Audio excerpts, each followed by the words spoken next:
হেগো ঘর বাড়ি হেরা পোড়া দিয়ে হেরা ঢুকি দিয়ে এলাকার সারি চলে গেছে।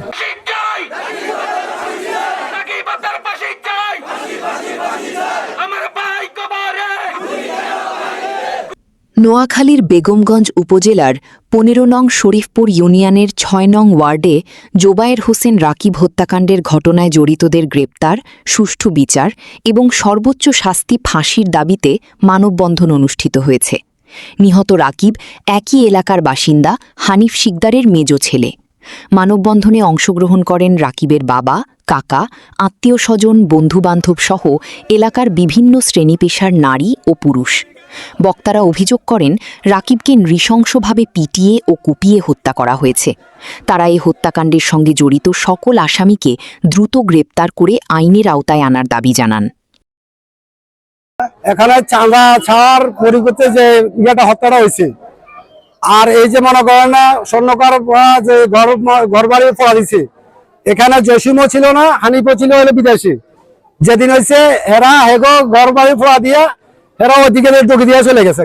এটা প্রশাসনও দেখছে। এরপরও কেন এটা হানিফ রে আর জসিম রে 1 নম্বর 2 নম্বর আসামি করা হয়? এটা জনগণ কিছুই করে না, করছে হেগো ঘর বাড়ি এরা পড়া দিয়ে এরা ঢুকে দিয়ে এলাকার সারি চলে গেছে। এখানে যেন একটা খুন হয়ে গেছে। এখানে তো মনে করেন এলাকাবাসী ওই দিকে ছাইতে গেছে, কোথাও ঘর বাড়ি পড়া দিতে যায়নি। এখন এটা কেন্দ্র করে হেগো ঘর বাড়ি হেরা পড়া দিয়ে জনগণের উপরে চাপাই বা হানিফে আর জসিমের উপরে চাপাই দিয়ে এরা গেছে গা। আমাদের রাকিবকে যারা হত্যা করছে তারা উচ্ছৃঙ্খল মাদক সেবী, হীন কর্মকাজ করতো মাদকের টাকা জোগাড় করার জন্য। পরবর্তীতে আপনার এগুলা নিয়ে খুব উচ্ছৃঙ্খল ছিল তারা, সমাজের কাউকে মানত না, মাদকের কারবারও করতো অনেকে। এদের মানে এরা মাদকের জন্য এমন কিছু পারে না এরকম নাই, সর্বশেষ একে হত্যা করছে। আমরা এই হত্যাকাণ্ডের বিচার চাই প্রশাসনের কাছে এবং এই মিডিয়ার মাধ্যমে আমরা প্রশাসনের কাছে এবং আইন আদালতের কাছে এটার বিচার চাই। আপনারা এখানে কেন দাঁড়াইছেন আজকে?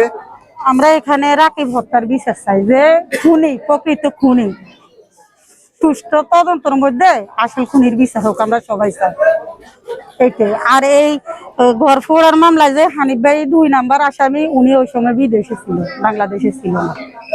আর তারা ঘর বাড়ি ফুটছে, আমরা তখন ঘরে ছিলাম, আমরা দেখি না। আমরা অপরাধী লোকের বিচার চাই।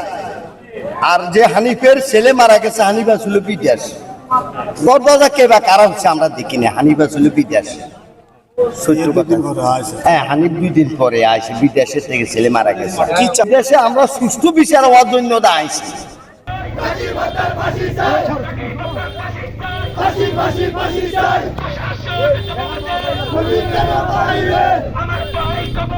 খুনি কেন বাইরে?